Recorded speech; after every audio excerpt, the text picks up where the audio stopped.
네, 안녕하세요. 오늘 저희가 함께 깊이 살펴볼 자료는요, 조금 특별합니다. 중학생들을 위한 절제 수업 교환인데요. 제목부터가 눈길을 확 끌어요. AI 시대의 절제, 나를 성장시키는 힘. 네, 제목이 상당히 시의적절하죠. 이게 단순히 뭐랄까, 참아라, 이런 게 아니더라고요. 왜 절제가 중요한지, 그리고 일상에서 이걸 어떻게 힘으로 키울 수 있는지 아주 구체적인 이야기랑 방법들을 담고 있어요. 맞습니다. 그 접근 방식이 되게 중요해요. 특히 시작할 때 던지는 질문이 되게 인상 깊었어요. 스마트폰 알림 울리면 바로 보고 싶잖아요. 근데 시험 공부 중이라면 여러분 어떡하실래요? 아마 많은 분들이 하셨을 것 같아요. 네, 그렇죠.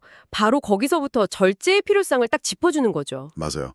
이런 일상적인 갈등에서 시작해서 이 수업의 목표가 학생들이 절제의 진짜 의미를 좀 깨닫고 스스로 삶을 이끌어가는 힘, 그러니까 리더십 같은 성장 동력을 발견하는 거라고 하더라고요. 여기서 이제 절제를 어떻게 정의하느냐가 핵심인데요. 교환을 보면 그냥 욕구를 누르는 거, 그런 소극적인 게 아니에요. 그릇된 욕구를 물리치고 옳은 일을 하는 성품, 더 나아가서는 감정이나 충동 같은 거에 확 휩쓸리지 않고 목표를 향해서 꾸준히 나아가는 내면의 힘, 그리고 또 수많은 선택지 앞에서 진짜 중요한 걸 골라내는 능력, 이렇게 설명하고 있거든요. 아, 그냥 참는 거랑은 완전 다른 느낌인데요. 훨씬 적극적인 개념 같아요. 네, 맞아요. 우리가 보통 생각하는 인내와는 결이 좀 다르죠. 훨씬 능동적이고 가치지향적인 힘으로 보는 거예요. 그래서 부제가 나를 성장시키는 힘이군요. 단순히 참는 게 아니라 오히려 옳은 방향으로 나아가게 하는 힘이다. 그렇습니다. 교환에 나오는 태산이라는 흑곰 이야기도 그런 맥락에서 이해할 수 있어요. 혹시 보셨나요? 네, 봤어요. 곰 이야기가 왜 나올까 했는데 상당히 인상 깊더라고요. 그렇죠. 자기 영역에 낯선 곰이 나타났을 때 본능적으로는 싸우거나 내쫓고 싶잖아요. 그런데 태산이는 그 대신에 공존을 택하고 같이 더 나은 방향으로 나아가는 과정을 보여줘요. 아, 그 부분이요. 본능적인 충동 대신에 공존이라는 더 나은 가치를 선택하는 모습. 네, 바로 그게 절제가 어떻게 갈등 상황에서 파괴 대신 성장을 이끌 수 있는지를 보여주는 비유인 셈이죠. 특히 요즘 같은 AI 시대에는 자극이 정말 넘쳐나잖아요.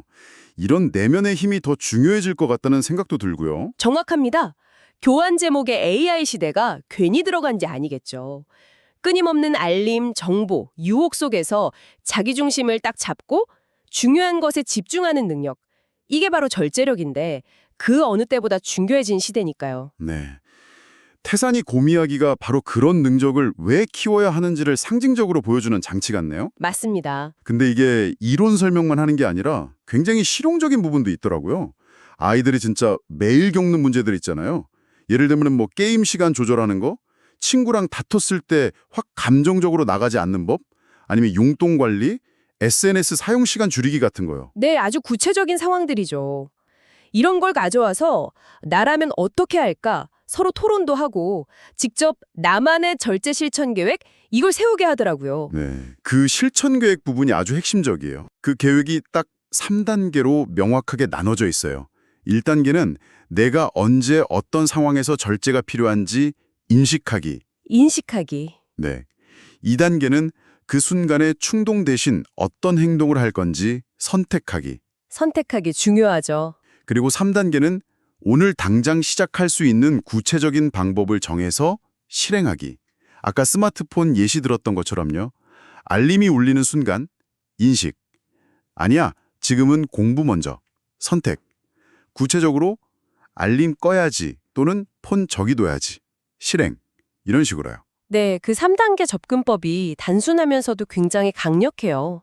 특히 그 선택하기 단계, 충동적인 반응하고 의식적인 선택 사이에 아주 짧은 순간이 있는데 그 찰나에 어떤 선택을 하느냐가 결과의 차이를 만든다는 걸 아이들이 인지하게 하는 거죠. 아, 그 짧은 순간에 알아차리는 게 중요하군요. 그렇죠. 물론 아이들한테 이 선택이 처음부터 쉽지는 않을 거예요. 그래서 교환에서도 처음엔 아주 작은 성공 경험부터 쌓아가라고 격려하고요. 맞아요. 작은 성공 경험, 그리고 교사가 쓰는 비유도 기억에 남아요.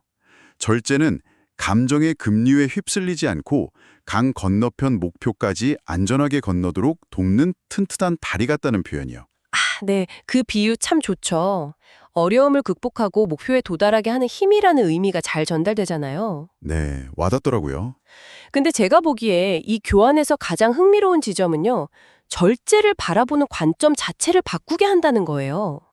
보통 절제하면 나를 억누르고 좀 괴롭게 하는 것, 이렇게 생각하기 쉬운데, 그게 아니라 오히려 나를 불필요한 것들로부터 자유롭게 하고, 진짜 원하는 방향으로 성장시키는 힘으로 보게 한다는 거죠. 아, 절제가 우리를 올가매는 게 아니라 오히려 자유롭게 한다고요? 약간 역설적인데요? 그렇죠. 스스로 감정이나 충동을 조절할 수 있을 때 비로소 외부 자극이나 즉각적인 욕구로부터 진정으로 자유로워질 수 있다는 거예요. 태산이 곰처럼 처음엔 좀 어색하고 힘들 수 있어도 꾸준히 마음 다스리는 연습, 즉 작은 실천을 통해서 분명히 변화하고 성장할 수 있다. 이런 긍정적인 메시지를 주는 거죠. 와, 관점의 전환이네요. 작은 실천의 힘을 강조하는 것도 좋고요. 자, 오늘 저희가 중학생들의 절제 수업 교환을 통해서 AI 시대를 살아가는 우리에게 절제란 무엇인가 이걸 함께 탐색해 봤는데요. 네, 상당히 의미 있는 내용들이 많았습니다. 여기서 마지막으로 청취자 여러분께 질문 하나를 던져보고 싶어요. 이 교환은 물론 중학생 대상이긴 하지만 가만히 생각해보면 스마트폰 알림에 바로바로 반응하는 거, 계획에 없던 충동적인 소비, 순간적인 감정에 확 휘둘리는 문제들, 이런 절제 과제들이 과연 청소년기에만 해당될까요?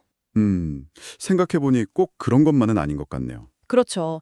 어쩌면 끊임없는 정보와 자극 속에서 살아가는 오늘날의 우리 성인들에게도 이 교환에서 제시된 인식, 선택, 실행이라는 이 절제 프레임워크, 이게 스스로를 더 나은 방향으로 이끌고 성장시키는데 여전히 혹은 어쩌면 더욱 절실하게 필요한 도구가 아닐까 하는 생각이 들었습니다.